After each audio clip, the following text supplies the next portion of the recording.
Drug Names and References lecture. Pharmacology.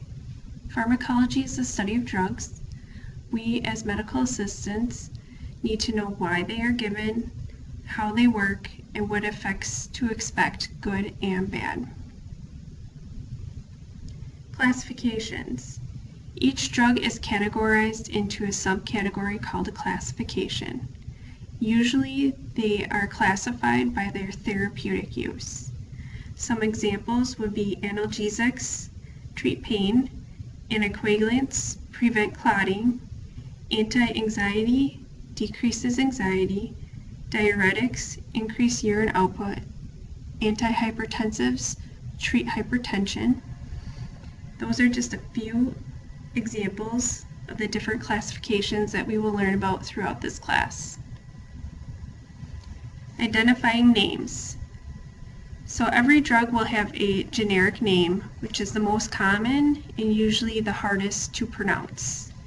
Generic names are never capitalized, and there is only one generic name per drug. Trade names are usually also called the brand name. They are given by the drug company and are copyrighted. Most brand names are patented for 9 years before they go generic, and the brand name or the trade name is always capitalized. Then there is the chemical name, which is the molecular formula.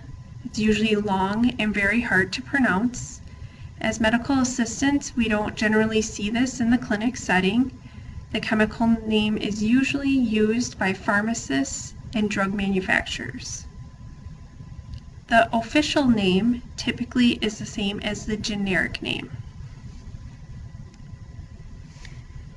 Trade names. Some trade names may contain numbers. A good example is Tylenol number 2 or 3. The larger the number, the more controlled substance that is present. Tylenol number 2, for example, has acetaminophen 300 milligrams and codeine 15 milligrams. Codeine being the controlled substance. Tylenol number 3 has acetaminophen 300 milligrams and codeine 30 milligrams.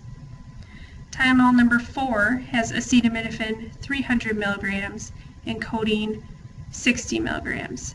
So the acetaminophen stays the same throughout, but the codeine dose changes depending on the number. Tylenol number 3 is generally the most commonly prescribed out of this group. What's the difference between generic and trade name drugs? So generic drugs are cheaper. Generally, you can get a 90-day supply for $10 for certain drugs. Multiple manufacturers for generic drugs. There's a variation in drug product, mainly because there are different drug fillers that may be used by different manufacturers. Trade or brand name are more expensive. There's only one manufacturer, and there's a high consistency among the drug product. Some medications are highly dependent on consistency. A good example is a thyroid medication called levothyroxine or Synthroid. It's very important that the patient gets a high consistency among the drug throughout taking it. A generic, every month you may get a different filler or a little bit different quantity within the prescription. So the lab values and the patient's thyroid function will change from month to month on a generic drug. Therefore, a physician may write a prescription for brand name only medically necessary, or medically necessary brand name only. It can also be written. Other drugs that are commonly written as brand name only are antidepressants, so patients aren't fluctuating in mood with the generic drugs. This is particularly common also. Legal terms. So over-the-counter medications have no purchasing restrictions. Legend drugs are considered your prescription drugs but have no restrictions. Controlled substances need a prescription and have restrictions depending on the schedule, if it's 2, 3, 4, or 5, and Schedule 1 if you're in California for marijuana. There's a high addiction and abuse rate among the controlled substances. There is a huge black market in the United States for any controlled substance, particularly pain medications. So by having controlled substances, we are regulating the amount that is written for to try and decrease the amount of medications reaching the black market. So the practitioner, the medical practitioner, is also regulating, but then the DEA is also regulating. There are also, Wisconsin has a website now that we can check to see when the patient is filling their medications. And then if we do a drug urine lab and their labs don't show that they're taking it, then we can suspend their prescription, because then we can assume that they are selling the drugs.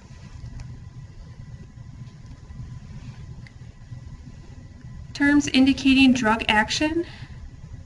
The first one is indication. What is it used for? As medical assistants, it is very important to know what the medication is and what it is used for and how it is pronounced. The action describes cellular changes as a result of the drug. As medical assistants, we don't need to know this necessarily. This is particularly important for nurses and doctors.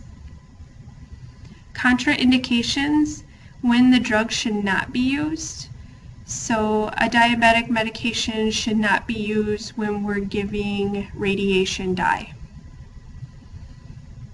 because there's contraindications. Cautions. List of conditions where closer observation for side effects is needed. This is very common among our antiarrhythmic medications in cardiology. Some of these medications can cause, when we put patients on them, can cause different arrhythmias, so we will sometimes hospitalize them or put them in an outpatient setting and start the medication and then observe them on the monitors. Side effects and adverse reactions are unwanted effects, so anaphylactic reaction, rash, photophobia. All of these are side effects or adverse reactions. There's millions of side effects and adverse reactions, but those are just a few examples. Interactions with foods and other drugs that may alter the effect of drugs. As a rule of thumb, grapefruit juice interacts with a lot of medications. So we tell patients to generally stay away from grapefruit juice when taking prescribed medications. One example would be simvastatin. There are also many others. Drug references. So it is important for drug references that we update our references, if you have paper references, regularly.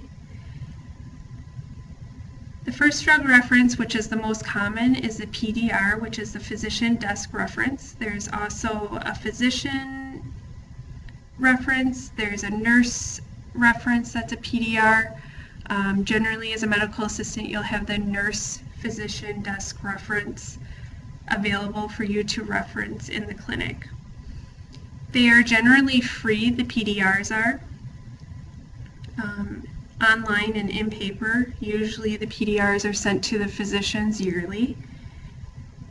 The PDRs have photographs, which is particularly nice if you have a patient that brings in a little pink pill and they have no idea what it is and you have to try and identify it. This is the resource that you would use to try and identify that medication.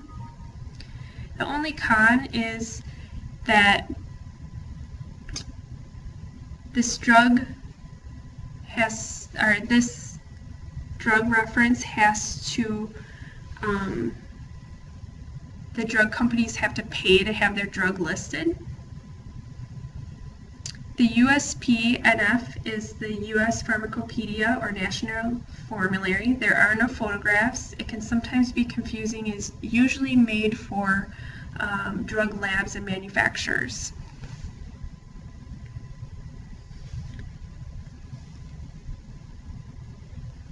The AHFS has no photos, but is good, concise info. It is very good resource also for anybody in the clinic setting, nurses, medical assistants, and physicians as a quick reference. The internet is also becoming increasingly popular for a reference. However, you need to make sure the references are credible. So Wikipedia, WiseGeek, those sorts of references are not credible resources. I would highly recommend the FDA.gov, pharmacist.com, CDC.gov, or websites like Mayo Clinic or WebMD as references.